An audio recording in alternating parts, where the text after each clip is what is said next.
Pada hari kedua setelah pernikahanku, aku berdiri dengan pakaian yang basah kuyup oleh keringat terpaku di area dapur kotor halaman belakang, dikelilingi tumpukan piring kotor dari 6 meja makan besar dan sisa-sisa makanan yang berminyak.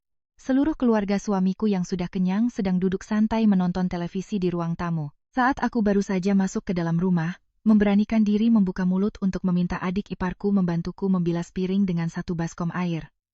Tiba-tiba plak, sebuah tamparan keras yang membuat telingaku berdenging dan mataku berkunang-kunang mendarat telak di pipiku, bukan orang asing. Pria yang baru saja mengayunkan tangannya dan menamparku hingga aku tersungkur ke lantai ubin itu adalah suami yang baru saja kunikahi. Bahkan bulan madu kami pun belum terlewati. Sambil menggeram, dia memakiku sebagai perempuan pemalas yang baru saja jadi menantu, tapi sudah berani main perintah pada adik perempuan kesayangannya. Bagaimana pendapat para penonton tentang tindakan arogan suami ini? Silakan tinggalkan komentar dan bagikan pemikiran Anda di bawah. Dan jangan lupa tekan suka serta berlangganan saluran kisah kehidupan untuk mengikuti perkembangan cerita hari ini secara utuh. Namaku Nadia. Tahun ini aku berusia 28 tahun. Setelah menghabiskan masa mudaku dengan bekerja keras tanpa kenal lelah, aku berhasil membangun posisi yang mapan sebagai direktur cabang di sebuah perusahaan konglomerat besar di Jakarta. Namun di mata orang tua, sehebat apapun karier seorang wanita, jika belum berumah tangga, ia tetap menjadi sumber kekhawatiran. Di bawah tekanan keluarga dan desakan yang tak henti-hentinya, aku memutuskan untuk menikah dengan Hendra. Hendra adalah seorang manajer HRD yang dari luar selalu tampil sebagai pria yang tenang, pengertian, dan sangat perhatian. Keluarganya juga berlindung di balik citra keluarga terpelajar dan taat aturan agama. Namun aku tak pernah menyangka bahwa semua kebaikan itu hanyalah sandiwara yang dirancang dengan sangat licik dan tirai kepalsuan itu robek tepat di hari keduaku menjadi menantu. Pagi itu, cuaca awal musim kemarau di Jakarta sudah terasa sangat sumpek. Aku bangun pukul 5 pagi, melangkah berjinjit keluar dari tempat tidur karena takut membangunkan Hendra. Pakaian dan barang-barang di kamar pengantin masih menyisakan aroma kapur barus dan wangi bunga lili yang lembut. Aku menuruni tangga. Perutku masih bergejolak karena selama berhari-hari sibuk mengurus pernikahan, aku belum makan dengan benar. Begitu sampai di dapur, aku melihat ibu mertuaku, Ibu Lestari sudah duduk di meja makan. Ia mengenakan setelan daster sutra berwarna merah marun. Rambutnya disanggul rapi, wajahnya menyunggingkan senyum keibuan. Namun, tatapan matanya tajam menyapu diriku dari ujung kepala hingga ujung kaki. Aku menyapanya. Selamat pagi, Ibu. Ibu bangun pagi sekali, Ibu. Lestari tersenyum tipis menunjuk kursi di seberangnya. Nadia, duduklah di sini. Ada yang mau Ibu sampaikan. Gini nak, kemarin waktu pesta pernikahan kan ramai sekali. Banyak kerabat dari kampung halaman yang datang belum sempat ngobrol sama menantu baru. Hendra ini anak laki-laki tertua, penerus keluarga. Kamu sebagai menantu perempuan pertama harus tahu tata krama keluarga kita. Ibu berencana siang ini kita buat prasmanan untuk 6 meja makan. Mengundang paman, bibi, dan keluarga inti ke sini untuk makan siang keakraban. Selain untuk memperkenalkanmu, juga untuk mempererat ikatan keluarga. Bagaimana menurutmu? Mendengar porsi untuk 6 meja makan besar, aku sedikit tertegun. 6 meja prasmanan berarti harus menjamu lebih dari 30 orang. Itu bukan pesta kecil sama sekali. Tubuhku saat ini masih remuk redam setelah rangkaian hari yang sibuk mempersiapkan pernikahan. Namun mengingat posisiku sebagai menantu baru, aku menahan helaan napas dan tersenyum menjawab, "Baik Bu, biar saya bantu Ibu ke pasar dan potong sayur. Sepertinya kita harus minta tolong salah satu bibi untuk datang bantu masak supaya keburu ya Bu." Seketika senyum di bibir Ibu Lestari lenyap. Nada suaranya berubah, membawa nada manis, namun penuh paksaan. "Loh, gimana sih kamu ini? Tradisi keluarga ini dari dulu. Urusan dapur dan pesta di rumah itu perempuan yang turun tangan sendiri. Ibu belakangan ini sering sakit tulang sendi, berdiri lama bikin pusing berkunang-kunang. Kalau Tiara, adik suamimu itu, dia kan baru pulang kuliah dari luar negeri, tangannya halus, belum terbiasa dengan urusan dapur dan asap kompor.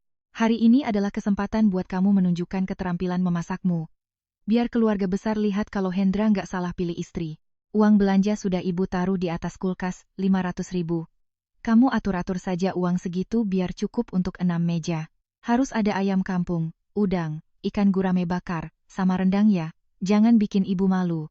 500.000 untuk pesta makanan mewah 6 meja, telingaku rasanya berdengung mendengar itu. Di zaman inflasi seperti ini, membawa R500.000 ke pasar untuk membeli lauk pauk mewah sebanyak itu adalah hal yang mustahil. Tapi aku tak mau bertengkar di hari keduaku sebagai menantu. Aku diam-diam naik ke atas, menarik uang 1,5 juta dari dompetku sendiri, lalu dengan tergesa-gesa membawa tas belanja ke pasar induk. Sepanjang pagi itu, aku berputar-putar di dapur sempit yang ukurannya tak sampai 15 meter kuadrat. Mulai dari memotong leher ayam, mencabut bulu, membersihkan sisik ikan, mengungkap rendang, hingga membakar ikan. Bau amis ikan, bau ayam, dan kepulan asap dari panggangan membuatku mual. Kaos yang kukenakan basah kuyup oleh keringat dan menempel ketat di punggungku. Sementara itu, di ruang tamu yang jaraknya tak sampai 10 langkah dariku, suara TV menyiarkan acara hiburan dengan bising. Hendra dan Tiara sedang duduk santai di sofa kulit yang empuk. Tiara memegang piring berisi anggur muskat impor yang mahal, makan sambil bermain ponsel. Sesekali tertawa nyaring, Hendra duduk menyeruput kopi tubruk hangat. Matanya terpaku pada layar yang menayangkan siaran ulang pertandingan sepak bola. Tak satu pun dari mereka melangkah ke dapur untuk bertanya apakah aku butuh bantuan. Sekitar pukul 10 pagi, saat aku sedang berkeringat memotong sayuran pelengkap, Tiara masuk ke dapur.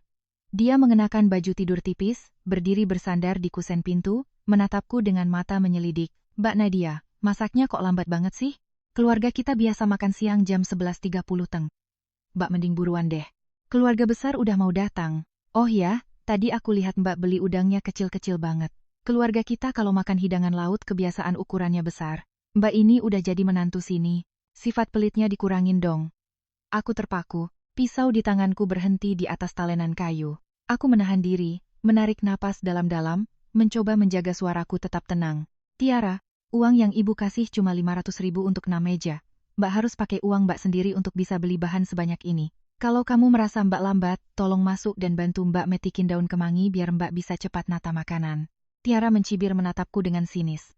"Mbak ini lucu ya. Pekerjaan rumah itu tugas menantu perempuan. Mbak dibawa ke sini ya untuk memikul pekerjaan rumah, bukan untuk merintah-merintah adik ipar. Tanganku ini baru di nail art habis 500.000 lebih. Mbak mau nyuruh aku masukin tanganku ke tumpukan sayur kotor itu." Setelah berkata begitu, dia memutar tubuhnya dengan santai dan berjalan kembali ke ruang depan. Meninggalkanku berdiri sendirian di tengah panci dan piring yang berantakan. Aku diam menatap punggungnya yang melenggak-lenggok. Rasa sedih naik menyumbat tenggorokanku. Dulu aku mengelola ratusan karyawan, memimpin proyek senilai belasan miliar, tapi sekarang aku diremehkan oleh anak bau kencur, diperintah layaknya pembantu rendahan. Aku melirik keluar. Berharap Hendra akan bersuara membela istrinya. Namun tidak, Hendra hanya memanggil dengan nada datar dari luar. "Nadia, kamu kerja yang cepat, enggak usah ngomel-ngomel sama adikku. Dia kan masih kecil, belum ngerti kerjaan." "Masih kecil, usianya sudah 26 tahun, kuliah di luar negeri 3 tahun. Tapi berperilaku tidak berpendidikan seperti itu." Tapi yang paling membuatku kecewa adalah sikap Hendra. Pria yang baru 2 hari lalu berlutut memakaikan cincin berjanji akan melindungiku seumur hidup. Kini membiarkan kebiasaan buruk adiknya dengan santai dan tak mempedulikan istrinya yang bersusah payah di dapur. Tepat pukul 11.30 keluarga besar suamiku berdatangan. Ibu Lestari berganti mengenakan kebaya beludru yang mewah, melangkah ke pintu untuk menyambut mereka dengan ramah. Semua orang memuji Ibu Lestari karena sangat beruntung mendapatkan menantu tertua yang pintar dan cekatan. Ibu Lestari tersenyum lebar, berbicara dengan suara keras yang menggema di seluruh rumah. "Oh ya ampun, menantu di rumah ini memang saya didik dari hari pertama. Perempuan biarpun di luar jadi direktur, kalau pulang ke rumah ya harus tahu gulung lengan baju ngurus makan buat suami dan keluarga. Jangan jadi perempuan yang baru punya uang sedikit tapi belagu." Aku mendengar setiap kata Ibu Lestari layaknya pisau tak terlihat yang mengiris telingaku. Aku membawa nampan makanan ke ruang depan. Wajahku memerah karena panas kompor, senyumku kaku dan dipaksakan. Tak satu pun dari mereka yang mempersilakanku duduk untuk makan. Hendra sibuk menuangkan minuman dan bersulang dengan paman-pamannya. Ibu Lestari sibuk pamer kepada bibi-bibi tentang betapa hebatnya putrinya yang kuliah di luar negeri. Sementara Tiara sibuk memilih potongan daging paling enak untuk ditaruh di piringnya. Aku menyelinap kembali ke sudut dapur, buru-buru memakan nasi dingin dengan kuah sayur sisa agar perutku tak perih. Duduk di sudut dapur yang gelap, mendengar suara denting gelas dan tawa ramai di ruang tamu, aku tiba-tiba menyadari bahwa aku telah masuk ke dalam sebuah jebakan yang sempurna. Mereka tidak pernah menganggapku sebagai menantu, apalagi anggota keluarga. Mereka hanya menganggapku sebagai piala kemenangan. Mesin pencetak uang merangkap asisten rumah tangga tak dibayar demi memuaskan gengsi palsu mereka dan sifat patriarki yang mengakar di darah mereka. Makan siang itu berlangsung lama hingga hampir 3 jam. Ketika kerabat semua pulang, mereka meninggalkan tumpukan piring kotor di area cuci piring belakang. Makanan sisa berserakan dan lemak minyak menggenang di setiap piring keramik putih. Ibu Lestari menguap panjang, meregangkan tubuhnya dan berkata, "Aduh, capek sekali. Ibu mau naik ke kamar istirahat sebentar. Nadia bereskan dan cuci semuanya sampai bersih baru kamu istirahat ya. Sabun cuci piring sudah ibu siapkan di baskom merah itu. Ingat bilas 2 kali supaya bau amisnya hilang." Setelah berkata begitu, dia melenggang naik ke lantai atas. Hendra juga menoleh padaku, berkata dengan nada tak peduli, "Kamu beresin yang cepat terus tidur siang. Nanti malam kita sekeluarga mau makan barbecue, siapin dagingnya dari sekarang." Tidak ada kata penyemangat, tidak ada niat untuk berbagi beban. Mereka menganggap zona perang berantakan itu sebagai kewajiban alamiku. Aku menatap gunung piring kotor itu. Kakiku rasanya ingin rubuh, tapi aku menggigit bibirku kuat-kuat, mengingatkan diriku untuk tetap tenang. Aku menggulung lengan baju, mulai membereskan sisa makanan. Sore musim kemarau di Jakarta sangat terik. Panasnya menyengat wajahku. Aku menunduk memilah sisa makanan, membuangnya ke kantong sampah besar, lalu mulai menggosok piring. Setelah mencuci 3 meja, punggungku terasa sakit luar biasa seakan mau patah. Tanganku yang terlalu lama terendam air sabun mulai keriput dan perih. Aku berdiri meregangkan punggung. Keringat mengalir deras hingga pedih di mata. Dari ruang tamu, aku mendengar suara kulkas dibuka oleh Tiara yang mengambil minuman dingin. Sebuah pemikiran melintas di kepalaku. Aku tidak bisa terus diam menanggung eksploitasi ini. Mereka sedang menguji batas kesabaranku. Jika aku patuh dengan ngoceh, seumur hidup aku akan diinjak-injak oleh mereka. Berpikir demikian, aku mengelap tanganku yang basah kecelemek. Dengan langkah berat, aku berjalan menuju ruang tamu. Langkahku terasa berat beralih dari dapur yang bau amis ikan dan minyak menuju ruang tamu. Udara dingin dari AC menyapu wajahku, membuatku sedikit menggigil. Keringat di punggungku bertemu udara dingin menjadi lengket, menciptakan rasa gatal dan ketidaknyamanan yang luar biasa. Kontras antara dua ruangan di rumah yang sama ini membuatku merasa miris. Hanya berjarak belasan langkah, tempatku berdiri tadi adalah medan perang penuh sampah dan kelelahan. Sementara tempat Hendra dan Tiara berada adalah dunia hedonisme yang egois. Aku memandang ke sekeliling ruang tamu. Di sofa kulit yang mengkilap, Tiara sedang berbaring. Kedua kakinya menjuntai di atas meja kaca. TV layar datar 65 inci menyiarkan acara musik yang bising. Di atas meja berserakan kulit kuah dan plastik permen. Sedangkan Hendra, pria yang baru kuserahkan jiwa ragaku kurang dari 48 jam yang lalu, sedang duduk santai menyeruput kopi. Matanya tak lepas dari layar ponsel yang menyiarkan ulang pertandingan sepak bola. Aku berhenti di ambang pintu, menarik napas dalam-dalam untuk mengumpulkan ketenanganku. Aku berkata pada diriku sendiri bahwa mungkin Hendra tidak sadar, mungkin Tiara masih kekanak-kanakan dan tak peka. Bagaimanapun juga, rumah tangga butuh dibangun dari hal-hal kecil. Aku berdeha mencoba menjaga nada suaraku selembut dan setenang mungkin. "Tiara, kalau kamu lagi santai, tolong bantu Mbak sebentar di belakang dong. Di luar masih ada piring kotor dari 6 meja. Dari pagi Mbak udah muter-muter ngurus makanan. Sekarang punggung Mbak sakit banget, nggak bisa berdiri tegak lagi. Piringnya udah Mbak sabunin semua. Kamu tinggal bantu bilas pakai air bersih sebentar aja, biar kita bisa cepat selesai dan istirahat." Ucapanku menggema di tengah bisingnya suara TV. Tiara sama sekali tidak mengubah posisinya. Dia perlahan menurunkan ponselnya. Menatapku dengan mata berlapis eyeliner tajam dari ujung rambut hingga ujung kaki. Bibirnya yang berlapis lipstik merah menyeringai sinis membentuk senyum merendahkan. "Mbak ini lucu ya." Dia memanjangkan nada bicaranya yang terdengar sangat menyilaukan telinga. "Mbak baru 2 hari jadi menantu di rumah ini udah berani-beraninya nyuruh-nyuruh adik ipar. Urusan rumah masak, cuci piring itu urusannya menantu. Mbak itu kan menantu pertama, kalau Mbak nggak ngerjain, siapa yang ngerjain? Tanganku ini baru dihias kuku habis 500.000. Mbak nyuruh aku masukin tangan ke baskom minyak kotor itu biar kuku aku hancur. Kalau Mbak kerjanya lambat ya, pelan-pelan aja. Enggak ada yang maksa, Mbak cepat-cepat, tapi jangan bawa-bawa aku ke urusan rendahan kayak gitu." Aku terpaku, tidak percaya dengan apa yang baru saja ku dengar. Seorang gadis 26 tahun yang katanya kuliah di luar negeri, berpendidikan baik, tapi bisa melontarkan kata-kata yang begitu tak berbudaya dan arogan, kemarahan mulai tersulut di dadaku. Aku ini direktur cabang. Di bawahku, aku mengelola puluhan karyawan. Sebulan aku menghasilkan puluhan juta rupiah. Aku tak pernah harus merendahkan diri atau mendengar orang mencaciku dengan nada meremehkan seperti ini. "Tiara, jaga bicaramu." Suaraku berubah tegas, tak lagi mengalah seperti tadi. "Mbak ini kakak iparmu, tapi yang utama, Mbak ini manusia. Mbak menikah ke rumah ini bukan untuk jadi pembantu. Tak dibayar untuk ibumu dan kamu. 6 meja prasmanan dari pagi Mbak sendirian yang ke pasar. Masak, beresin. Mbak, minta tolong kamu bilasin piring itu hal yang sangat wajar dalam keluarga yang tahu cara berbagi beban. Jangan jadikan alasan kuku untuk lari dari tanggung jawab dan menghina orang lain seperti itu. Baru saja aku selesai bicara, tiba-tiba Hendra membanting ponselnya ke meja kaca. Menimbulkan suara benturan keras, dia berdiri dengan kasar. Wajahnya menggelap, matanya memancarkan urat merah penuh amarah. Suasana di ruang tamu tiba-tiba membeku. Aku menatap Hendra, mengharapkan kata-kata adil dari suamiku. Namun tidak, Hendra berjalan cepat ke arahku, menunjuk tepat di depan wajahku. Kamu baru bilang apa? Hah? Hendra menggeram. Suaranya parau dan kasar, sama sekali berbeda dengan pria berpendidikan nan sopan yang selama ini ia tunjukkan saat mengejarku. Kamu itu menantu di rumah ini, makan nasi di rumah ini, tidur di kasur rumah ini, dan kamu berani buka mulut ceramahin adikku. Tiara, itu benar. Kamu itu menantu. Tugasmu ya melayani rumah ini. Cuma nyuci beberapa piring aja kamu udah perhitungan? Ngeluh dan bikin ribut sampai tetangga bisa ngetawain keluargaku. Dasar perempuan pemalas. Baru disuruh kerja sedikit udah mau menghindar. Kamu pikir kamu itu ratu di rumah ini? Aku membelalakan mata tak percaya. Mundur selangkah merasa seperti baru saja disiram air es tepat di wajahku. Kamu bilang apa? Tanyaku. Suaraku sedikit bergetar karena syok. Kamu bilang aku perempuan pemalas. Pesta 6 meja hari ini. Siapa yang gulung lengan baju dan kerja dari jam 5 pagi? Siapa yang keluar uang pribadi 1,5 juta demi beli lauk pauk mahal buat jaga gengsi keluargamu? Terus kamu dan adikmu ngapain? Duduk angkat kaki di sofa makan buah. Dan sekarang kamu balik ngatain aku pemalas. Apa kamu masih punya akal sehat, Hendra?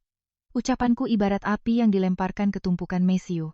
Kebenaran yang telanjang membuat gengsi palsu Hendra terluka parah. Dia menggertakkan giginya hingga terdengar bunyi gemeletuk yang mengerikan. Tanpa mengucap sepatah kata pun, Hendra melangkah maju, mengayunkan tangan kanannya tinggi-tinggi, dan mendaratkan tamparan keras tepat di wajahku. Plak! Suara tamparan itu meledak di keheningan ruangan, tajam dan kejam. Tenaga dari tamparan itu sangat kuat hingga kepalaku terlempar ke samping. Tubuhku kehilangan keseimbangan, terhuyung mundur beberapa langkah lalu jatuh tersungkur ke atas lantai ubin yang dingin. Telinga kiriku berdenging, suara ngiung panjang terngiang di gendang telingaku. Pandanganku menggelap sepersekian detik. Bintang-bintang kecil berkunang-kunang di depan mataku. Rasa sakit meledak dari tulang pipiku. Panas dan perih menyebar dengan cepat ke separuh wajahku. Aku menopang satu tangan ke lantai, mencoba bangun. Rambutku berantakan menutupi separuh wajahku. Tenggorokanku terasa pahit. Bau amis darah merembes dari sudut bibirku yang sobek dan menusuk hidungku. Aku duduk di lantai. Satu tangan memegangi pipiku yang mulai membengkak, menatap tajam pria yang berdiri di depanku. Mataku terbuka lebar. Tak ada satu tetes pun air mata yang jatuh. Itu bukan karena aku menahannya, melainkan karena jiwaku telah mati rasa. Jantungku, hal yang pernah berdegup kencang saat mengenakan gaun pengantin putih kurang dari 2 hari lalu, kini hancur berkeping-keping, jatuh ke jurang keputusasaan. Hendra masih berdiri di sana, dadanya naik turun terengah-engah. Tangan yang baru saja menamparku masih terkepal erat. Matanya menatapku tanpa sedikit pun rasa kasihan atau penyesalan, melainkan penuh dengan kebencian, dendam, dan kepuasan seorang patriark yang baru saja menggunakan kekerasan untuk menghancurkan perlawanan pihak yang lebih lemah. Tepat saat itu, Tiara, bukannya ketakutan, ia malah tertawa terbahak-bahak. Suara tawa yang nyaring, jahat, dan sangat puas. Syukurin Homba, dia bertepuk tangan dengan nada penuh ejekan. Mas Hendra, mantap. Perempuan yang nggak tahu diri mau nginjak-nginjak kepala orang tuh memang harus dikasih pelajaran biar kapok. Mulai sekarang buang tuh kebiasaan sok keras suara di rumah ini. Dari tangga, Ibu Lestari perlahan berjalan turun. Dia masih mengenakan setelan pililitnya. Raut wajahnya tetap tenang seolah tak ada kejadian besar yang baru saja terjadi. Dia melangkah mendekat, berdiri sambil melipat tangan di dada. Matanya menatap dingin padaku yang sedang duduk di lantai. Tidak ada pertanyaan khawatir, tidak ada kata kasihan untuk menantunya. Dia berdeham melontarkan kata-kata berbisa bagai pisau beracun yang ditusukkan tepat ke jantungku. Sudah, Hendra, kamu nggak usah emosi sampai bikin lecet tanganmu sendiri karena perempuan yang nggak tahu diuntung ini. Kata Ibu Lestari pelan dengan nada sok menasihati dari orang yang lebih tua. Nadia, kamu lihat kan akibatnya kalau berani melawan. Tradisi keluarga ini dari zaman kakeknya Hendra. Perempuan itu harus tahu diam dan patuh. Suami bilang A, istri nggak boleh bilang B. Kamu baru injak kaki di rumah ini, belum ada 3 hari udah berani ngelawan mertua, menghasut suami buat mukul adiknya, mau memecah belah kasih sayang kakak beradik. Ya, ibu kasih tahu ya, di rumah ini Tiara itu anak emas, sedangkan kamu cuma orang luar yang dibawa ke sini untuk melayani dan memberi keturunan. Tamparan Hendra barusan itu adalah bentuk toleransi dan didikannya buat kamu. Kalau kamu perempuan berpendidikan, sana berlutut minta maaf sama suamimu dan adikmu, lalu keluar sana beresin 6 meja piring itu. Jangan sok jadi tuan putri di sini. Kata-kata Ibu Lestari jatuh di udara, satu persatu bergema di kepalaku, berlutut minta maaf. Toleransi dan didikan perempuan harus diam dan patuh. Mereka menyebut tamparan kejam itu sebagai toleransi. Mereka menyebut eksploitasi tenagaku sebagai tradisi keluarga.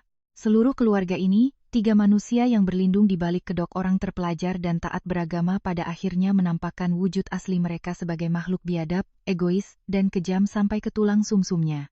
Aku masih duduk membeku di lantai. Darah dari ujung bibirku yang merembes menyentuh lidahku terasa asin dan pahit. Tulang rahangku berdenyut sakit setiap kali aku bergerak sedikit. Namun anehnya, rasa sakit fisik ini justru membuat akal sehatku menjadi sangat jernih. Sebuah kejernihan yang dingin dan menakutkan. Aku sudah mengerti semuanya. Aku paham kenapa Hendra selalu bersikap penurut dan memanjakanku selama 6 bulan pacaran. Itu bukan cinta, itu adalah konspirasi. Dia tahu aku ini direktur. Dia tahu aku punya apartemen mewah atas namaku sendiri. Dia tahu aku punya tabungan yang tidak sedikit. Dia dan keluarga ini telah memasang jebakan sempurna untuk menipuku agar masuk. Mereka ingin menjadikanku tambang emas untuk diperas, menjadi pembantu untuk melayani, dan menjadi mainan untuk diinjak-injak demi memuaskan otoritas murahan mereka. Aku perlahan mengangkat tanganku, menyeka noda darah di sudut mulutku. Pada detik itu, wanita yang lemah, penyabar, dan selalu mendambakan rumah tangga sederhana di dalam diriku telah benar-benar mati. Dia mati tepat di bawah tamparan kejam pria pengkhianat itu. Yang bangkit dari abu kehancuran itu adalah Nadia yang sepenuhnya berbeda. Seorang direktur wanita yang tegas, dingin, dan tidak pernah tahu caranya menundukkan kepala pada ketidakadilan. Aku tidak akan diam. Aku tidak akan menangis memohon. Aku juga tidak akan menjerit dan berdebat seperti perempuan yang kehilangan kendali di pasar. Mereka ingin bermain-main denganku. Mereka ingin menantang batas kesabaranku. Kalau begitu, aku akan menunjukkan pada mereka bahwa menyentuh seorang Nadia adalah kesalahan terbesar dan terakhir dalam hidup kotor mereka. Aku perlahan menopang kedua tanganku ke lantai, menahan rasa sakit dari tulang pipiku, perlahan berdiri tegak. Aku mengangkat kepalaku tinggi-tinggi. Tatapan mataku sedingin pisau yang menusuk lurus ke wajah Hendra, Tiara, dan Ibu Lestari. Perubahan drastis pada sorot mataku membuat mereka bertiga sedikit tersentak. Senyum di bibir Tiara memudar. Hendra sedikit mengernyit, seolah dia merasakan aura membunuh tak terlihat yang memancar dari wanita yang baru saja ditamparnya hingga jatuh. Suasana di ruang tamu menjadi pengap dan tegang hingga terasa menyesakan. Aku berdiri tegak, meski kakiku sedikit gemetar setelah jatuh, namun tulang punggungku terentang lurus dengan kebanggaan yang luar biasa. Di ruang tamu yang pengap itu, di mana embusan dingin AC mahal berpadu dengan aroma parfum menyengat milik Tiara dan aroma pekat kopi tubruk di meja, aku memilih diam. Diamku saat ini bukanlah kepasrahan hina dari pihak yang lemah. Diam ini seperti permukaan danau dalam yang tenang tepat sebelum badai dahsyat mengamuk. Ini adalah momen seekor predator berpengalaman yang menarik diri mengamati mangsanya sebelum melancarkan serangan paling mematikan. Hendra masih berdiri di sana melipat tangan di dada. Wajahnya terangkat dengan angkuh. Dia memandangku dengan sebelah mata. Yakin bahwa tamparan tadi telah mematahkan sepenuhnya harga diriku, telah memberiku pelajaran seumur hidup tentang apa yang disebut tata krama dan tradisi keluarga. Ibu Lestari duduk dengan santai di kursi berlengan yang empuk, tangannya merapikan lipatan daster sutra merah marunnya. Gayanya santai bak seorang nyonya besar yang baru saja menghukum pelayannya.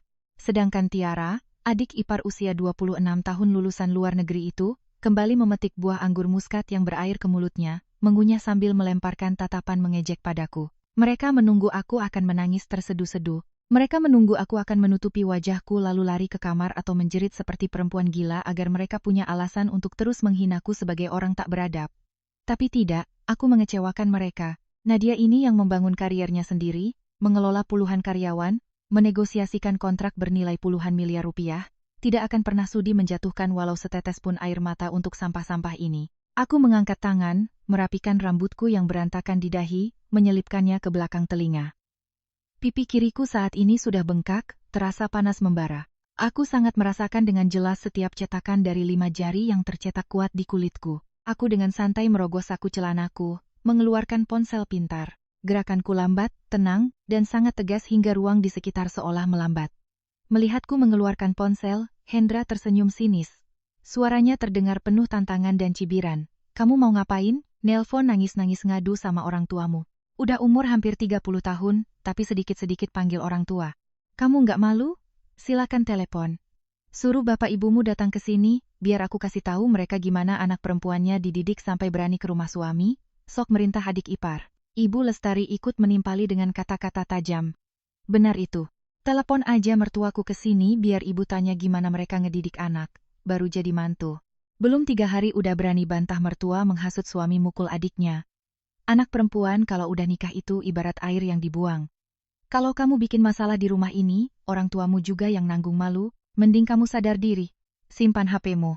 Berlutut minta maaf sama Hendra dan Tiara sekarang, gak usah banyak gaya. Aku tetap diam, keheningan yang membekukan.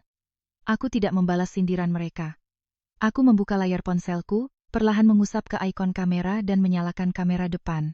Aku mengangkat ponsel sejajar dengan mataku, mengarahkan lensa ke wajahku sendiri. Di layar yang terang, bayangan seorang wanita dengan rambut sedikit berantakan, sudut bibir berdarah dan satu sisi pipi dengan cetakan 5 jari merah menyala terlihat sangat jelas. Cekrek, cekrek, cekrek.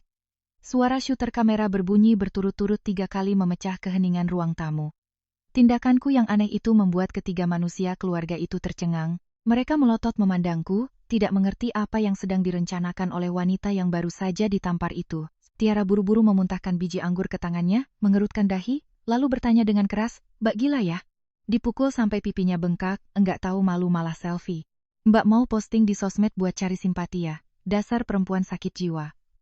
Aku perlahan menurunkan ponsel, menyimpan 3 foto yang baru kuambil ke dalam folder yang diamankan dengan kata sandi 2 lapis. Setelah itu aku menatap lurus ke mata Hendra, suaraku keluar. Tidak keras, tidak pelan, tidak ada sedikit pun getaran, melainkan datar dan dingin seperti gunung es. "Mas Hendra, tamparan ini sudah aku catat. Aku memotretnya untuk menyimpan kenang-kenangan di hari keduaku, jadi menantu di rumah ini untuk mengingatkan diriku sendiri betapa sakitnya harga yang harus kubayar karena buta mempercayai sumpah manis yang kamu ucapkan." Setelah berkata begitu, aku tak memberi Hendra kesempatan untuk bereaksi. Aku mundur 2 langkah.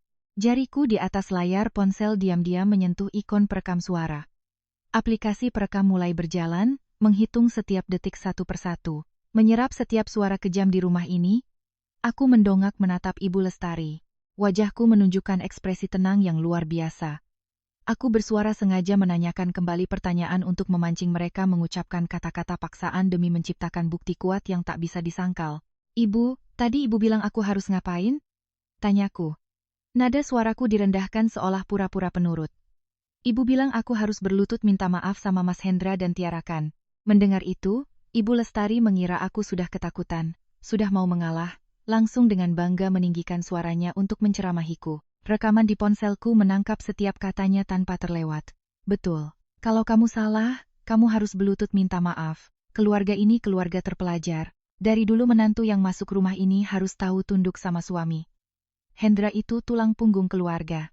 Kalau dia bilang pukul ya pukul, bilang maki ya maki, kamu bikin dia marah. Ditampar sekali itu udah mendingan.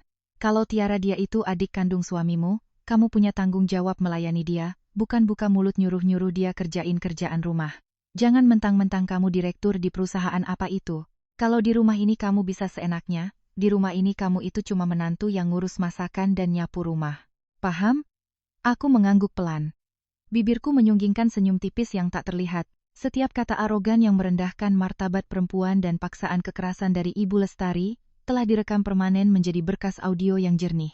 Aku menoleh ke Hendra melontarkan pertanyaan keduaku.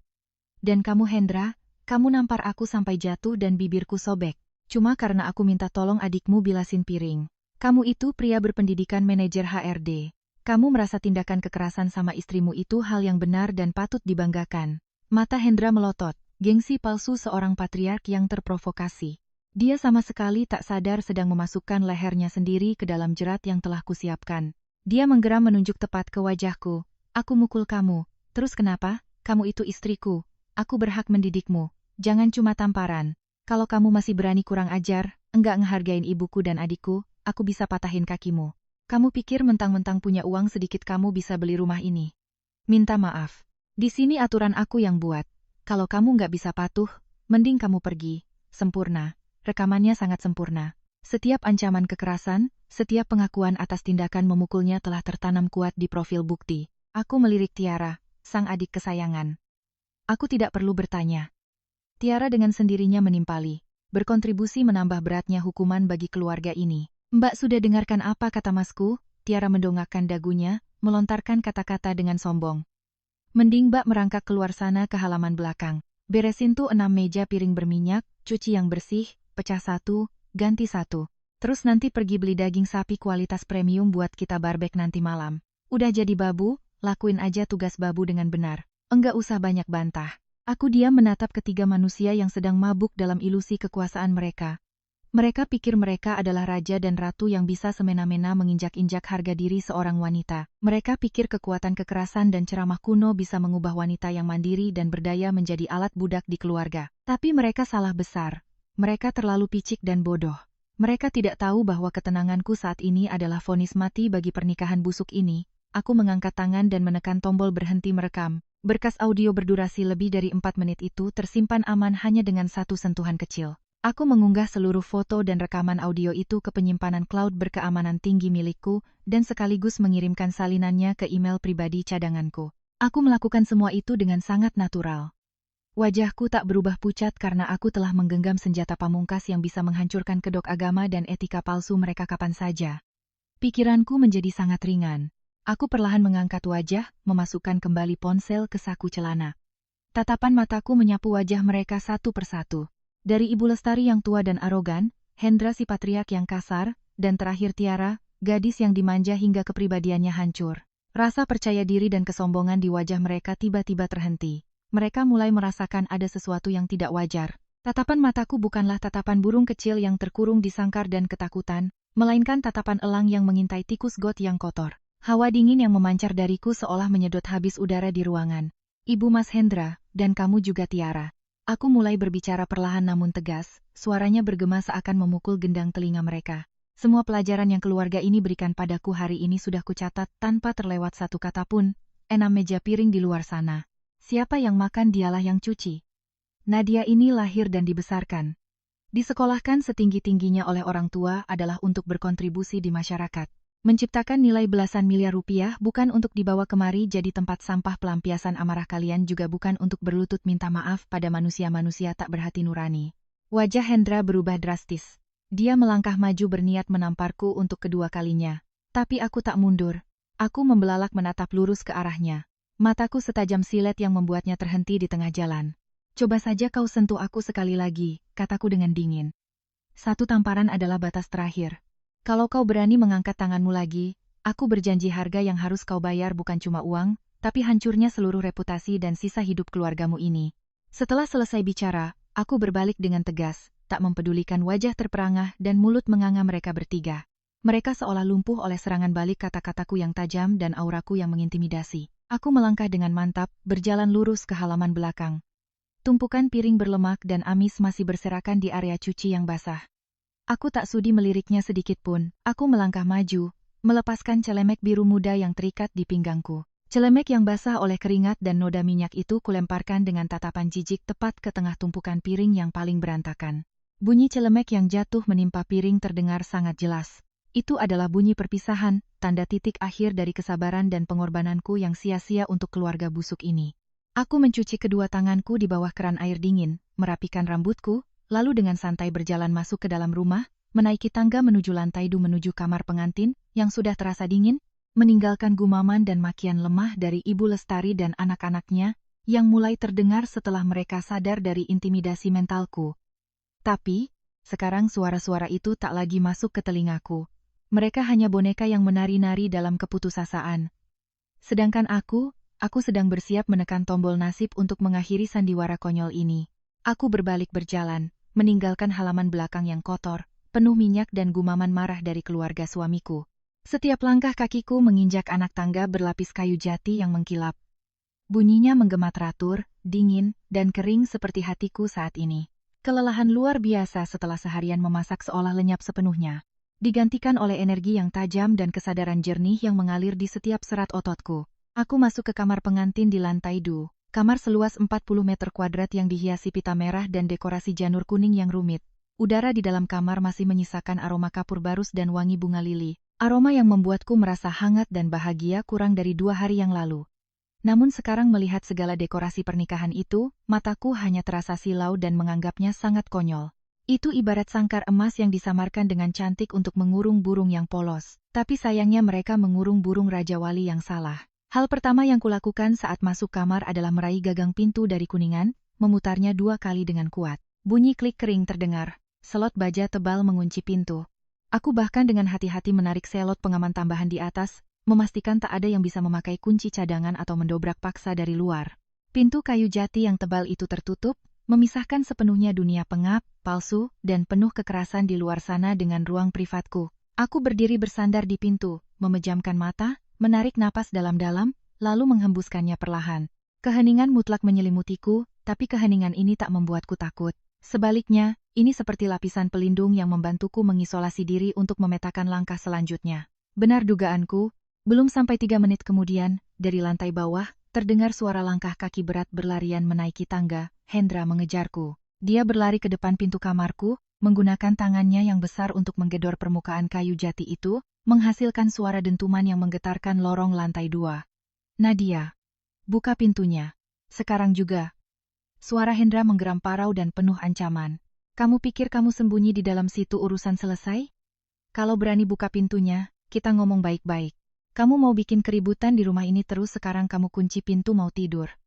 Buka sebelum aku hilang kesabaran dan kuhancurkan pintu ini. Aku masih bersandar di pintu. Melipat kedua tanganku di dada, ekspresiku tak berubah sedikit pun. Aku menjaga keheningan total. Tak sudi menjawab walau sepatah kata. Di luar sana, Hendra terus berteriak, mengumpat, menggedor pintu dengan bising seperti binatang buas yang dikurung di luar kandang. Semakin dia mengamuk, semakin aku melihat betapa menyedihkan dan pengecutnya pria yang menyandang predikat laki-laki dan kepala keluarga ini, namun hanya tahu menggunakan tinju dan teriakan untuk memamerkan kekuasaan pada istrinya. Melihat Hendra gagal memaksaku bicara, Ibu Lestari dari bawah juga ikut berlari-lari kecil menaiki tangga. Langkah kaki tuanya berhenti di lorong luar, disusul dengan suara melengkingnya yang cerewet dan penuh sifat manipulatif. Hendra, minggir. Biar ibu yang bicara sama dia. Ibu Lestari membentak putranya lalu merendahkan suaranya. Sengaja berbicara agar terdengar ke dalam kamar dengan nada setengah mengancam, namun seolah-olah berbaik hati. Nadia, ibu tahu tadi Hendra emosi. Dia hilaf nampar kamu sekali itu dia yang salah, tapi kamu kan perempuan, kamu juga harus tahu mengalah sedikit dong. Kalau suami marah, istri diam, api jangan dibalas api. Kamu bikin ribut-ribut begini sembunyi di kamar. Kalau orang luar dengar mereka bakal ngetawain keluarga berpendidikan ini, ibu berdiri di sini mewakili keluarga ini. Ibu minta Hendra minta maaf sama kamu. Kamu buka pintunya, cuci muka biar segar, lalu turun beresin piring di luar. Semuanya anggap aja selesai. Anggap sebagai pelajaran supaya suami istri lebih mengerti satu sama lain. Buka pintunya. Nak, jangan bikin ibu capek berdiri di luar sini. Aku mendengar kata-kata manis penuh pencerahan palsu dari Ibu Lestari dan rasa mual memuncak di dadaku. Mereka memukul orang sampai bibirnya robek, menginjak-injak harga diri orang lain hingga ke akar-akarnya, tapi ingin menghapus semuanya hanya dengan kata hilaf dan bujukan basi. Mereka masih yakin bahwa jika mereka merendah sedikit, memberikan sedikit kelembutan palsu, maka aku akan kembali patuh menunduk menjadi mesin pekerja tak dibayar untuk mereka. Aku tersenyum sinis. Keheninganku tetap kujaga sepenuhnya. Aku berbalik memunggungi pintu, melangkah tegas menuju lemari pakaian kayu mahoni yang diukir indah. Waktuku tidak banyak, aku tak bisa menyia-nyiakan 1 detik pun untuk mendengar ocehan tak berarti mereka lagi. Aku membuka lebar kedua pintu lemari, menarik turun koper merek ternama ukuran besar dari atas lemari.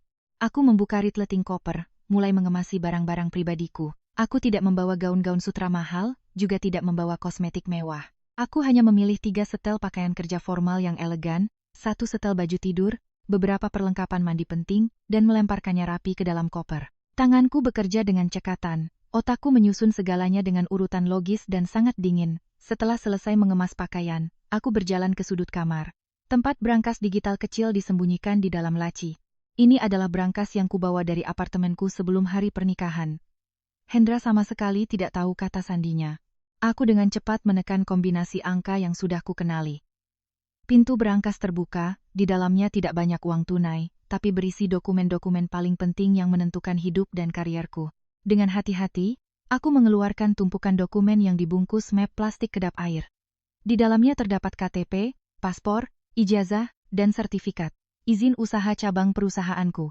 Dan yang paling penting adalah sertifikat hak milik SHM apartemen mewah seluas 120 meter kuadrat yang berlokasi di kawasan Emas Sudirman, Jakarta Pusat. Melihat SHM atas nama Nadia itu, tatapanku menjadi sangat tajam. Aku teringat masa 2 minggu sebelum pernikahan. Hendra berkali-kali menggunakan kata-kata manis membujukku agar memasukkan namanya ke dalam SHM apartemen ini. Dengan alasan bahwa suami istri adalah satu kesatuan, harta harus disatukan sebagai bukti kepercayaan mutlak. Bahkan Ibu Lestari pernah menyindir bahwa anak perempuan yang menikah hartanya harus dikelola suami agar usahanya sukses. Namun, Nadia ini bukan anak umur 3 tahun. Aku sudah bertarung di dunia bisnis bertahun-tahun, melihat entah berapa banyak wajah munafik. Saat itu, aku dengan tegas menolak dengan alasan bahwa harta itu didapat sebelum pernikahan dan harus dipertahankan namanya untuk mempermudah pinjaman modal perusahaan. Sekarang jika dipikir-pikir, keputusanku saat itu benar-benar langkah pertahanan yang brilian. Mereka telah merencanakan untuk memeras keringatku, mengontrol mentalku, dan langkah selanjutnya pasti adalah niat busuk merampas seluruh harta kekayaan yang kuperoleh dengan darah dan air mata selama bertahun-tahun. Aku merapikan tumpukan dokumen penting itu ke dalam laci koper yang terkunci.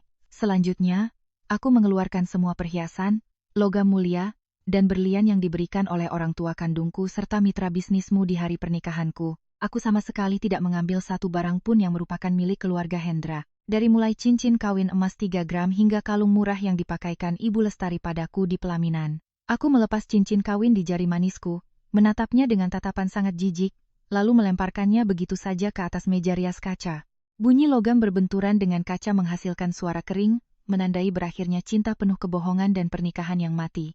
Sebelum berkembang ini, selesai mengemasi seluruh harta pribadiku, aku merit slating koper. Koper itu kini bukan hanya berisi barang, tetapi harga diri, jalan mundur yang kokoh, dan seluruh napas finansialku. Aku duduk di tepi ranjang, merapikan rambutku, merasakan bengkak di pipiku yang masih berdenyut nyeri. Sudah saatnya aku melancarkan serangan balik keduaku. Serangan balik yang tak menggunakan tinju, tak menggunakan air liur, tapi menggunakan kekuatan mutlak dari kecerdasan dan kekuatan finansial. Aku mengeluarkan ponsel, mencari kontak bernama Bima, asisten andalan sekaligus direktur keuangan yang telah bahu-membahu bersamaku selama bertahun-tahun. Nada dering berbunyi panjang beberapa kali. Di ujung telepon, Bima segera mengangkatnya dengan nada yang sangat profesional. Ya, halo, Bu, ada instruksi darurat apa di siang hari Minggu begini? Suaraku dingin bagai es, tak mengandung sedikit pun gejolak emosi atau kelemahan. Bima, kamu lagi di depan laptop kan? Nyalakan sekarang dan lakukan perintahku berikut ini. Begitu satu perintah keluar, tidak ada kata penundaan. Baik Bu, saya siap, silakan instruksinya. Jawab Bima. Nada suaranya berubah menjadi lebih serius dan tegang. Tugas pertama, aku menekan setiap kata dengan jelas dan tajam. Kamu bekukan sekarang juga seluruh proses pencairan dana untuk proyek perluasan jaringan distribusi dengan PT Perdagangan Global. Tarik kembali seketika dana pancingan senilai 15 miliar yang sudah kita transfer ke rekening jaminan mereka minggu lalu. Gunakan alasan bahwa pihak mitra gagal memenuhi standar manajemen risiko dan terindikasi melakukan pelanggaran etika bisnis. Siapkan rilis pers internal sekarang juga untuk dikirim ke jajaran direksi mereka. Tegaskan bahwa perusahaan kita secara sepihak membatalkan tanpa batas waktu seluruh negosiasi kerjasama.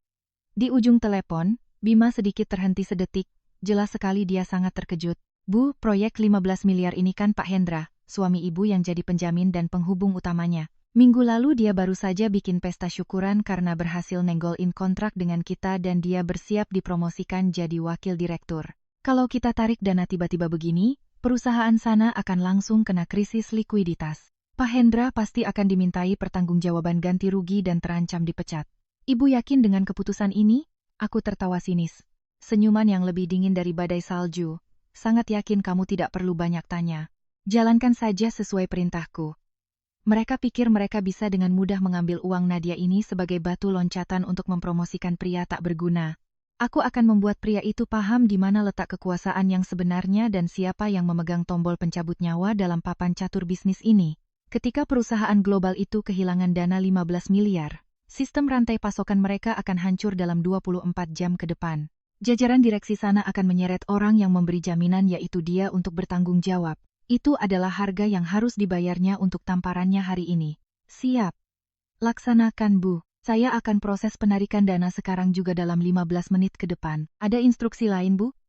Nada suara Bima menjadi tegas. Anak ini cerdas. Hanya dengan mendengar nada bicaraku, dia tahu ada insiden sangat serius yang terjadi, dan tugasnya adalah melindungi kepentinganku dengan cara apapun. Tugas kedua, lanjutku memberi perintah. Besok sore, kamu hubungi semua kepala HRD dari semua mitra strategis dalam ekosistem perusahaan kita.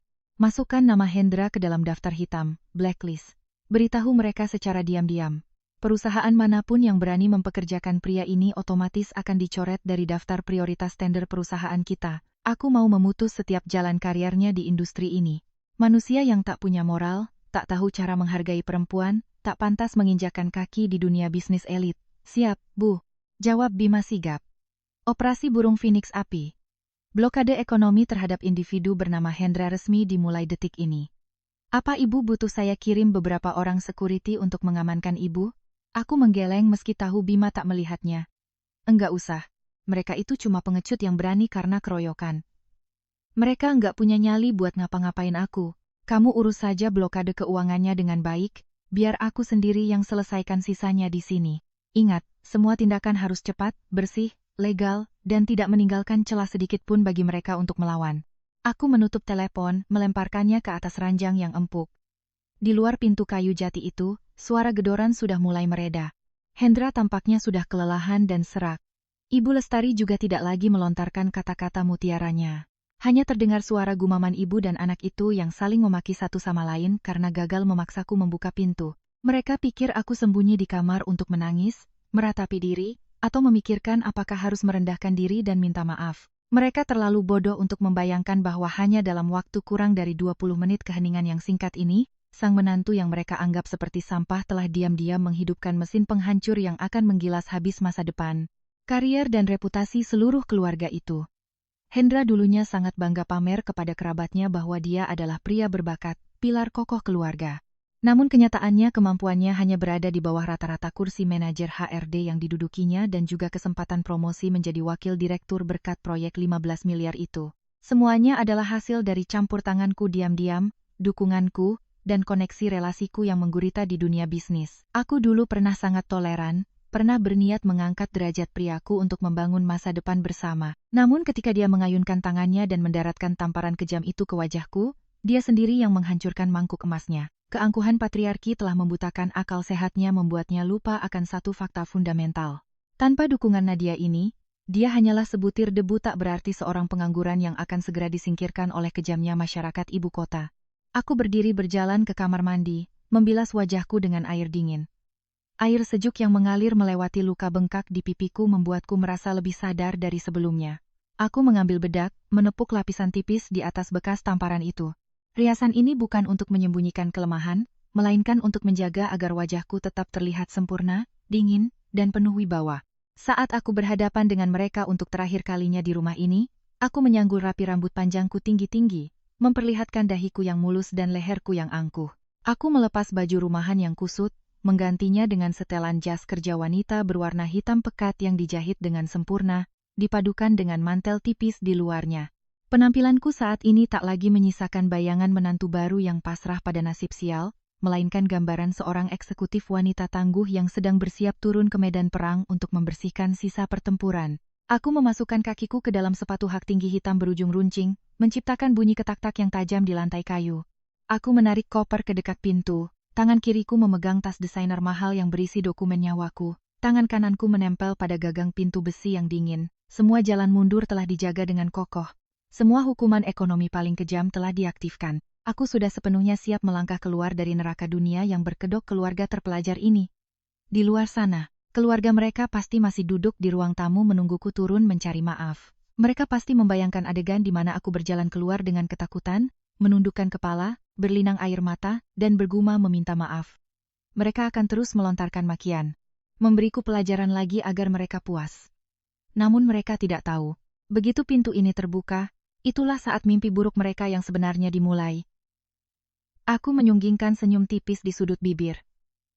Senyum setengah yang memancarkan niat membunuh di wajahku. Dengan tenaga penuh, aku memutar selot pengaman lalu membuka kunci.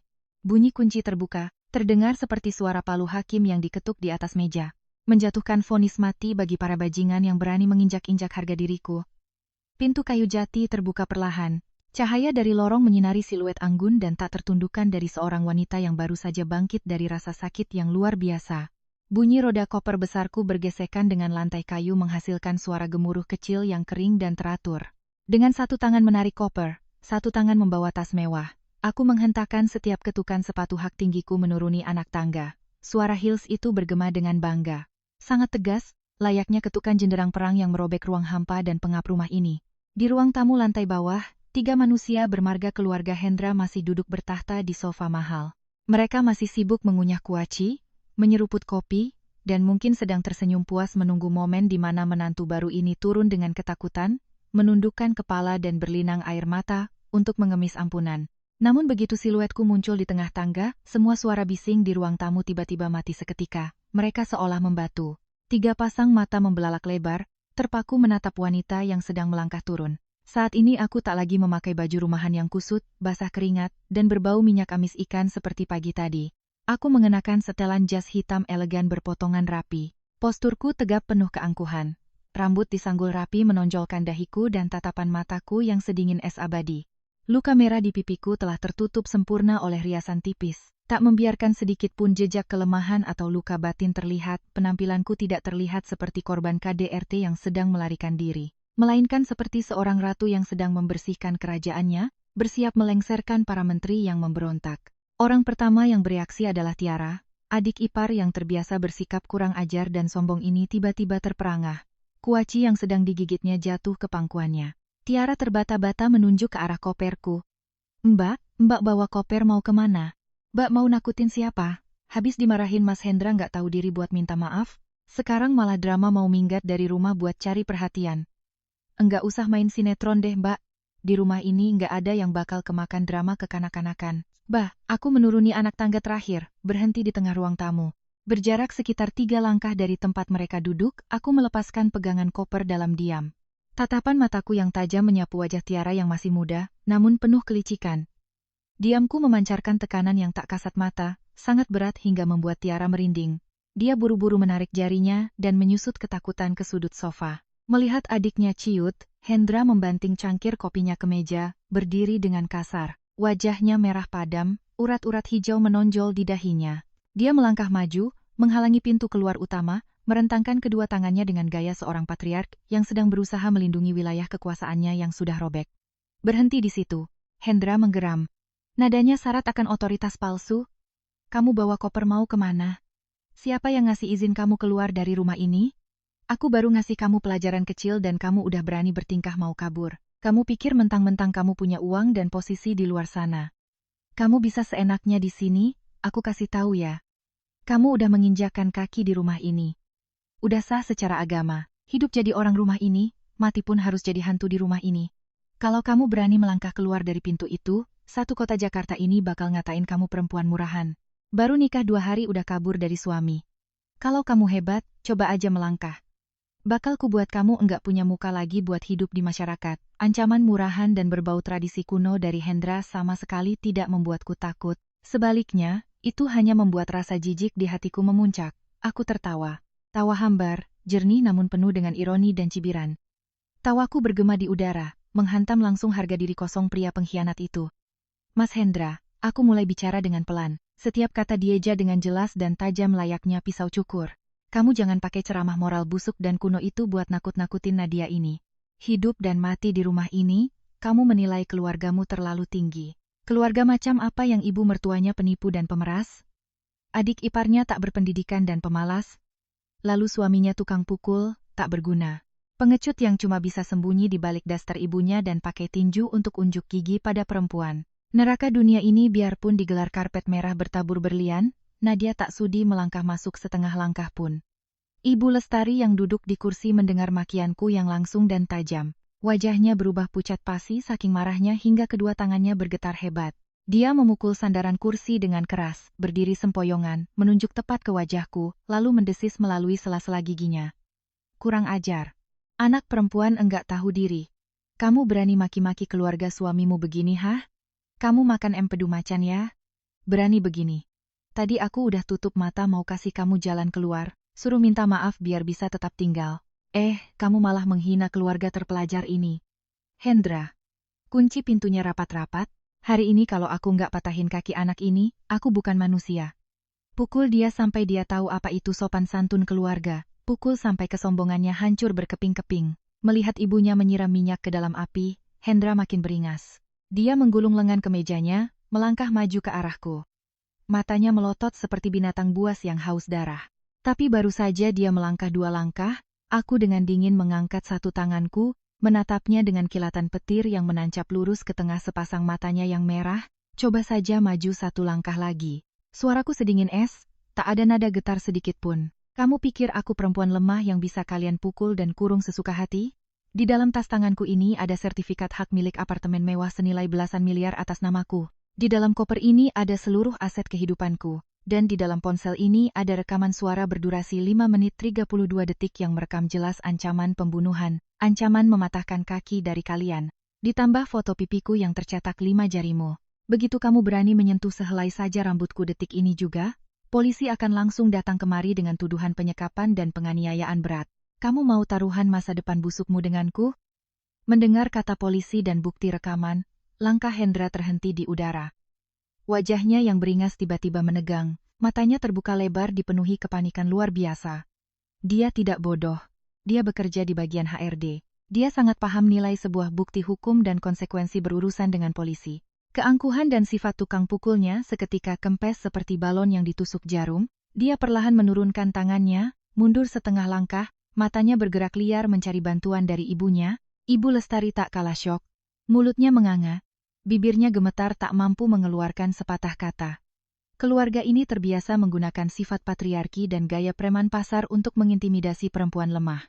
Mereka tidak pernah berhadapan dengan perempuan intelektual, melek hukum, dan punya pemikiran pertahanan sekeras baja sepertiku. Fakta bahwa aku diam-diam merekam dan memotret luka tepat saat mengalami KDRT adalah sesuatu yang bahkan di dalam mimpi pun tak pernah mereka bayangkan. Melihat mereka membeku, rasa takut mulai merambat di mata orang-orang yang baru saja mengancamku dengan beringas. Aku menyunggingkan senyum di bibirku, melancarkan pukulan mematikan terakhir untuk menghancurkan sisa-sisa harga diri murah mereka. Aku menatap lurus ke wajah Hendra yang memucat dan berbicara dengan nada mengejek. Setiap kataku bagaikan hantaman palu godam yang menghancurkan harga diri pria itu. Hendra, kamu selalu membusungkan dada. Bangga jadi tulang punggung, pria berkuasa di rumah ini. Tapi kamu tahu nggak seberapa menyedihkan dan murahannya kekuasaanmu itu? Kamu pikir aku nggak tahu tujuanmu menikahiku? Kamu mengincar hartaku, kamu mengincar posisiku sebagai direktur sebagai batu loncatan karirmu yang menyedihkan itu. Kamu merayuku untuk masukin namamu di sertifikat apartemen, tapi gagal. Makanya kamu dan ibumu main sandiwara unjuk kekuasaan hari ini untuk memaksaku tunduk dan takut supaya aku perlahan-lahan serahkan semua hartaku pada kalian. Kan? Kalian itu benar-benar sekumpulan perampok berbaju rapi dan bergamis sutra. Aku maju selangkah menekan Hendra hingga dia mundur mepet ke pintu. Hembusan napasku yang dingin dan auraku yang mendominasi membuatnya tak berani mengangkat kepala menatap mataku. Tamparanmu hari ini sudah kubayar lunas dengan seluruh kariermu, kataku pelan, tapi setiap kata beratnya bagai ribuan ton. Proyek 15 miliar dengan PT Perdagangan Global. Proyek yang sangat kamu andalkan untuk bisa naik jabatan jadi wakil direktur itu. Baru saja aku perintahkan asistenku untuk membekukan pencairan dananya. Tarik kembali uangnya detik ini juga. Batalkan kerjasama tanpa batas waktu. Tidak cuma itu, nama Hendra akan masuk ke dalam daftar hitam seluruh ekosistem mitra HRD.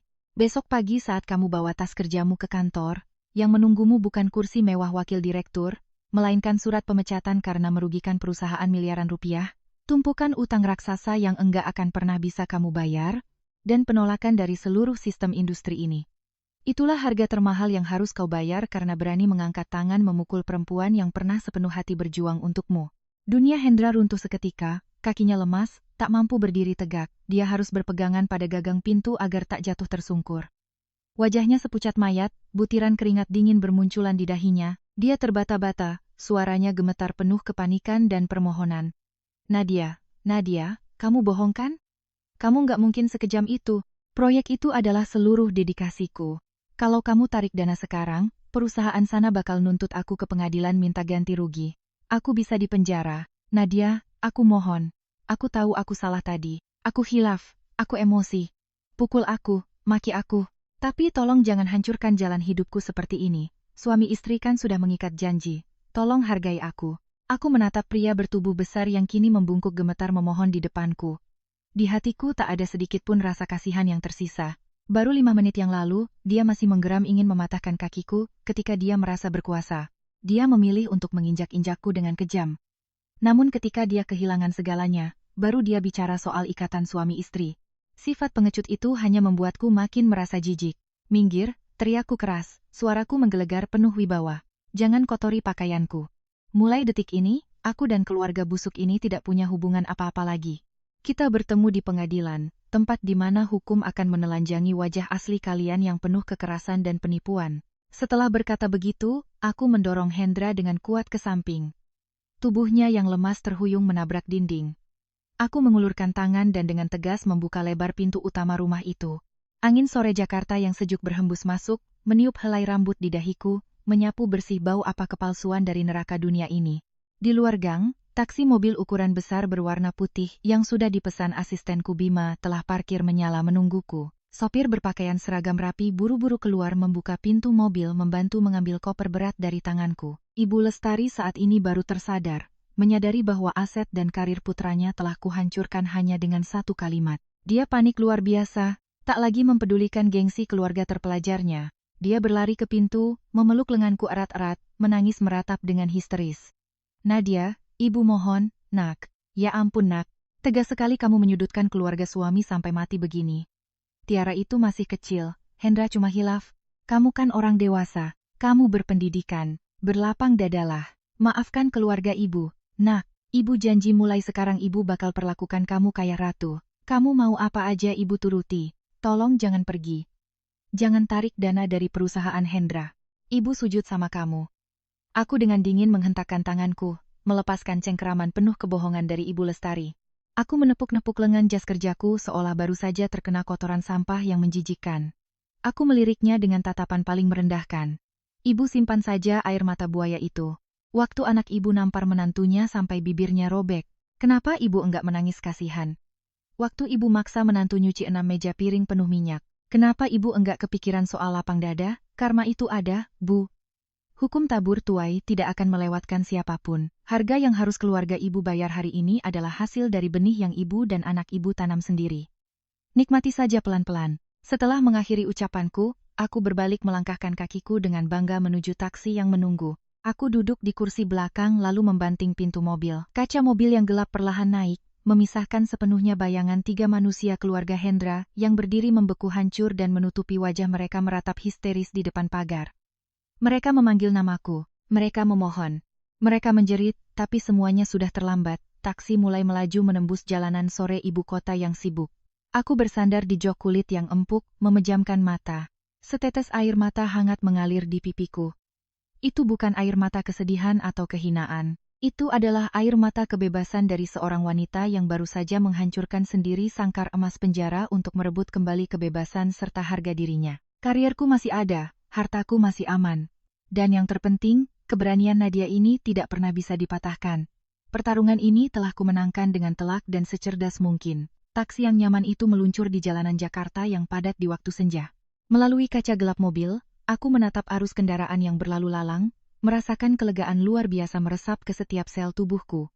Cinta buta dan kesabaran bodoh di masa lalu telah kutinggalkan selamanya di balik pintu kayu rumah tanpa cinta itu. Kini di kepalaku hanya tersisa kalkulasi dingin dan langkah-langkah hukum yang tajam untuk menuntut keadilan bagi diriku sendiri. Tujuan pertamaku bukanlah kantor, bukan pula apartemen mewahku, melainkan sebuah rumah sakit internasional terbesar di Jakarta Selatan. Turun dari mobil, aku merapikan ujung jas hitamku, mengangkat kepala dan melangkah masuk ke lobi rumah sakit yang terang benderang. Bau khas obat antiseptik menusuk hidungku. Namun itu tak membuatku takut, malah membuat pikiranku makin jernih. Aku mendaftar pemeriksaan layanan eksekutif di bagian bedah dan trauma. Ketika dokter kepala bedah dengan rambut beruban masuk ke ruang periksa, dia sedikit tertegun saat melihatku. Mungkin dia tak menyangka seorang wanita berpakaian elegan dengan aura wibawa seperti eksekutif datang dengan luka bengkak di wajah dengan cetakan 5 jari merah yang sangat jelas. Aku duduk diam-diam melepas masker medis yang kukenakan, memperlihatkan sepenuhnya luka akibat tamparan kejam Hendra. Dokter, saya menjadi korban kekerasan dalam rumah tangga, ucap Kudar. Tak ada nada sedih atau mengasihani diri sendiri. Saya butuh dokter melakukan pemeriksaan detail atas tingkat cedera ini dan mengeluarkan surat visum et repertum yang sah untuk keperluan kepolisian. Dokter itu menghela napas, matanya memancarkan simpati, namun tangannya tetap bekerja sangat profesional. Dia mencatat dengan teliti di rekam medis, memastikan kondisi trauma jaringan lunak ganda di area wajah akibat benturan benda tumpul, kekuatan luar dilengkapi dengan foto close-up luka, dan stempel merah resmi dari rumah sakit. Membawa surat visum repertum di tanganku, aku tersenyum tipis. Ini adalah jimat pertamaku. Senjata hukum yang sangat tajam untuk mengunci tindak pidana pria kasar itu. Mereka pikir tamparan hanyalah didikan suami di dalam 4 dinding rumah. Tapi bagi orang berpendidikan sepertiku, ini adalah bukti kuat baja untuk menyeret mereka ke depan meja hijau. Meninggalkan rumah sakit saat langit sudah gelap, aku meminta sopir taksi melaju langsung ke kantor firma hukum Surya Partners, firma hukum ternama dan paling mahal di ibu kota. Pengacara Surya, sahabat dekatku yang juga merupakan konsultan hukum utama di perusahaanku sudah menunggu di pintu. Melihatku masuk dengan luka di wajah, raut muka Surya langsung menggelap, alis tebalnya menyatu. Nadia, ada apa ini? Siapa yang berani-beraninya nyentuh kamu? Tanyanya dengan suara berat menahan amarah. Aku duduk dengan santai di kursi kulit di ruang tamunya, menerima segelas air hangat dari sekretarisnya. Aku menyesap sedikit lalu membuka tas desainerku, meletakkan secara berurutan barang-barang yang sudah kusiapkan di atas meja kaca. Surat visum et repertum dari rumah sakit, ponsel yang berisi rekaman suara berdurasi 5 menit 32 detik. Foto-foto wajahku segera setelah ditampar. Dan terakhir sertifikat hak milik SHM, apartemen atas nama Nadia, serta dokumen pembuktian harta bawaan sebelum nikah. Surya, aku baru saja mengakhiri pernikahanku tepat di hari kedua setelah resepsi. Kataku, nada suaraku seringan orang yang sedang menceritakan proyek investasi yang gagal. Aku butuh kamu mewakiliku mengurus gugatan cerai sesegera mungkin. Sekaligus siapkan berkas laporan kepolisian untuk Hendra atas tuduhan penganiayaan dan kekerasan dalam rumah tangga. Aku mau kamu pakai semua bukti baja ini. Serahkan langsung ke Pengadilan Agama dan Polda Metro Jaya. Tidak ada mediasi, tidak ada jalur damai. Aku mau dia membayar harga paling mahal di mata hukum. Pengacara Surya diam mengambil ponselku dan memutar rekaman suara di tengah heningnya kantor pengacara itu. Suara arogan Ibu Lestari, makian dan ancaman Hendra serta tawa Tiara menggema bergantian dengan sangat jelas. Saat rekaman selesai, Surya meletakkan ponsel itu. Matanya berkilat penuh kekaguman sekaligus aura membunuh. Kerjamu sangat luar biasa, Nadia, puji Surya sambil mengangguk. Bisa menjaga kepala tetap dingin dan mengumpulkan bukti tepat di momen kamu paling diinjak-injak. Enggak semua perempuan bisa melakukan ini. Dengan bukti yang tak bisa dibantah ini, ditambah hasil visum, aku jamin padamu Hendra bukan cuma akan kehilangan segalanya di sidang cerai, tapi dia juga harus menghadapi hukuman penjara atau setidaknya catatan kriminal SKCK yang akan menghancurkan reputasi individunya secara permanen. Aku bersandar pelan ke kursi, menautkan jemariku. Auraku memancarkan kekuatan wanita tangguh sejati. Itu baru serangan hukumnya. Surya, aku menyunggingkan senyum setengah yang berbahaya, pukulan mematikan yang sebenarnya ada di medan ekonomi. Sore ini aku sudah menyuruh Bima untuk menarik semua dana investasi 15 miliar dari PT Perdagangan Global. Memutus total proyek di mana Hendra jadi penjaminnya. Sekaligus aku sudah mengeluarkan perintah untuk memblokir seluruh akses kariernya di jaringan HRD perusahaan mitra. Surya, aku mau besok pagi saat surat gugatan ceriku sampai ke rumahnya, saat itulah dunianya benar-benar runtuh sepenuhnya. Malam itu aku pulang ke apartemen mewahku. Rumah yang luas ini dipenuhi aroma minyak esensial lavender yang menenangkan, memelukku erat. Tidak ada suara makian, tidak ada bau minyak goreng, tidak ada wajah-wajah munafik yang haus harta. Aku berendam di air panas, membiarkan busa sabun membersihkan segala kenajisan dari 2 hari hidup di neraka bernama rumah mertua. Keesokan paginya aku bangun pukul 6. Aku memilih setelan jas kerja berwarna merah marun yang melambangkan kekuasaan. Memakai lipstik merah menyala yang tajam, dan melangkah percaya diri ke kantor pusat perusahaanku. Begitu aku duduk di kursi direktur berlapis kulit yang empuk, asisten Bima mengetuk pintu dan masuk, membawa setumpuk dokumen tebal dan senyum setengah penuh makna. Lapor Bu, operasi burung Phoenix Api telah berhasil dieksekusi dengan gemilang. Lapor Bima dengan nada bangga.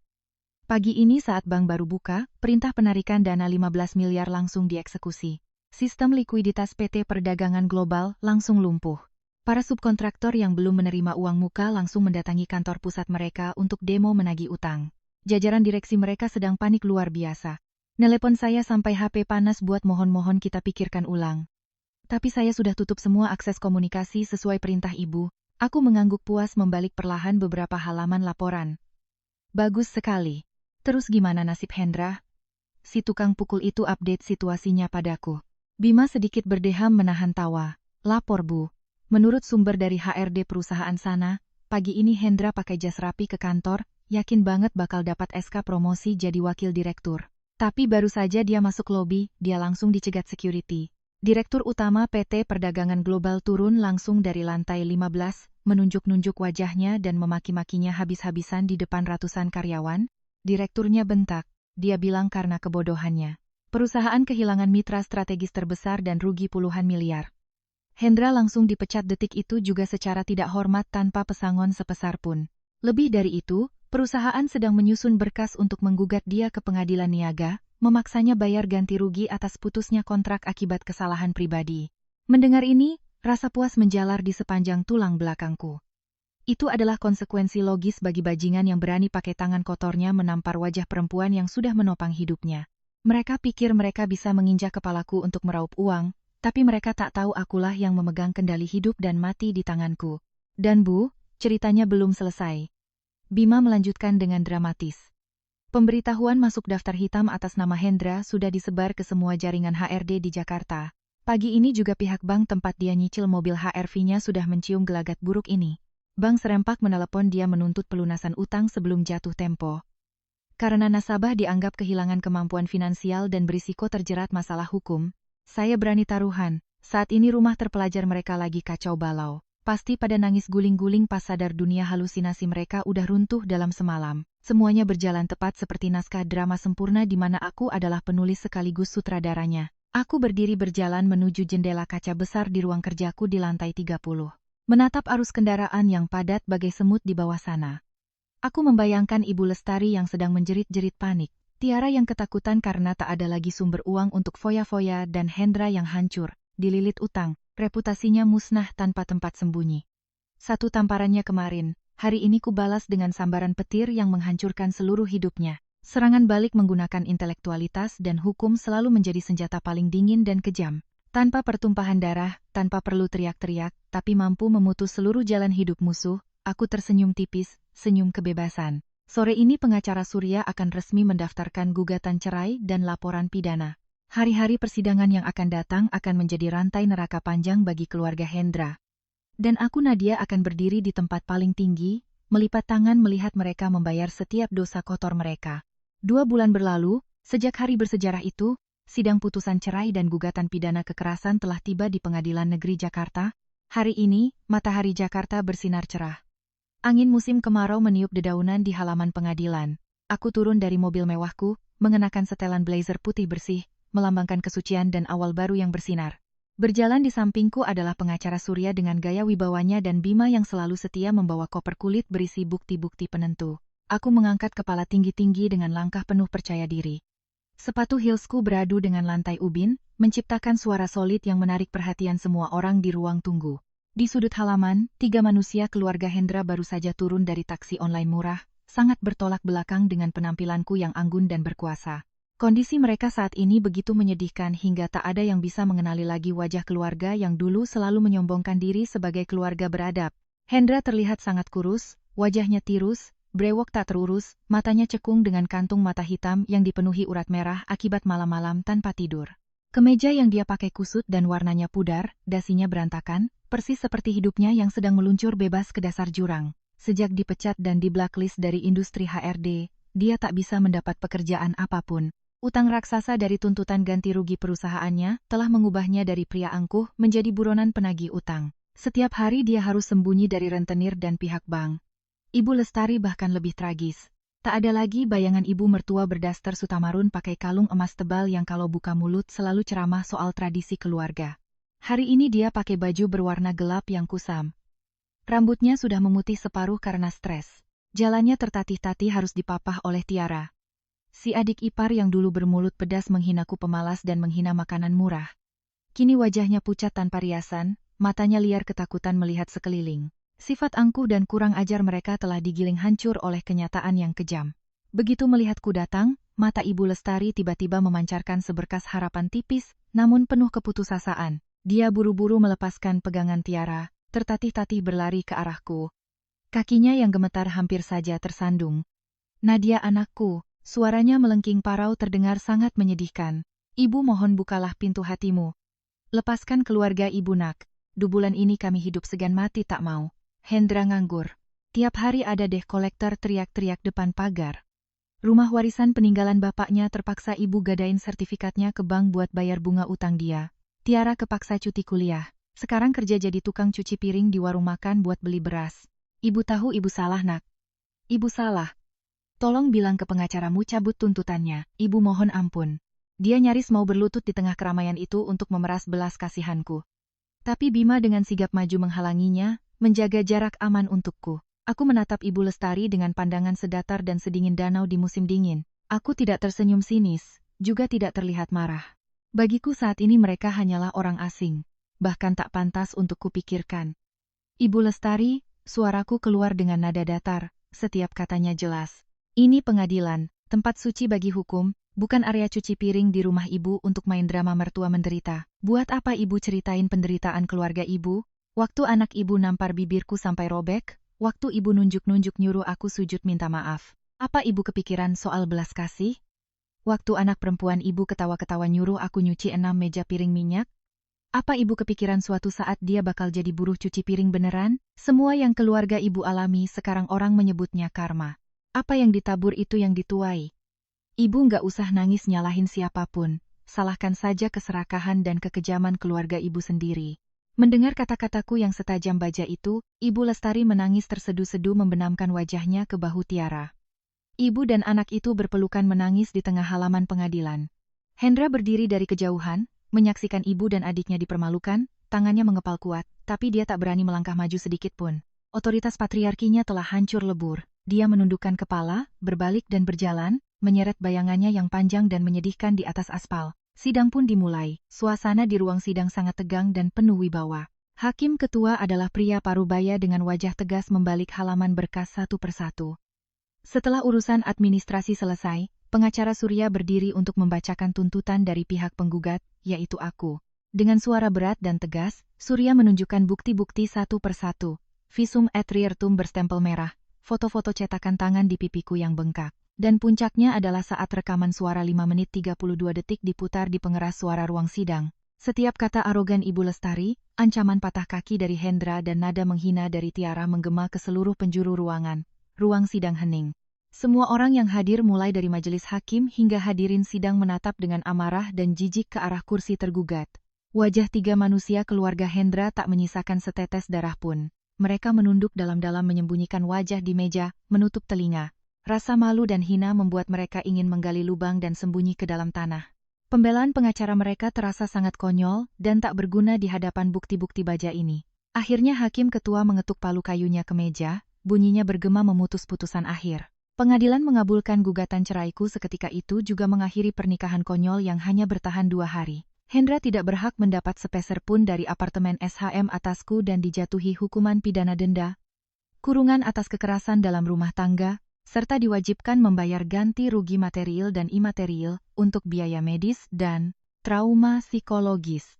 Meskipun uang ganti rugi itu bagiku hanya ibarat recehan, namun itu bernilai besar untuk memulihkan kehormatanku. Putusan itu menampar telak topeng keluarga terpelajar yang selama ini dia pakai. Lebih dari itu, rekam jejak kriminal kekerasannya akan tercatat di kepolisian SKCK yang secara permanen akan menutup pintu bagi pria yang berani memukul wanita ini untuk bangkit lagi di masyarakat. Sidang selesai. Aku berjalan keluar dari ruang sidang, menarik napas dalam-dalam menghirup udara kebebasan. Rasa sesak yang kupendam selama beberapa waktu ini telah menguap seluruhnya.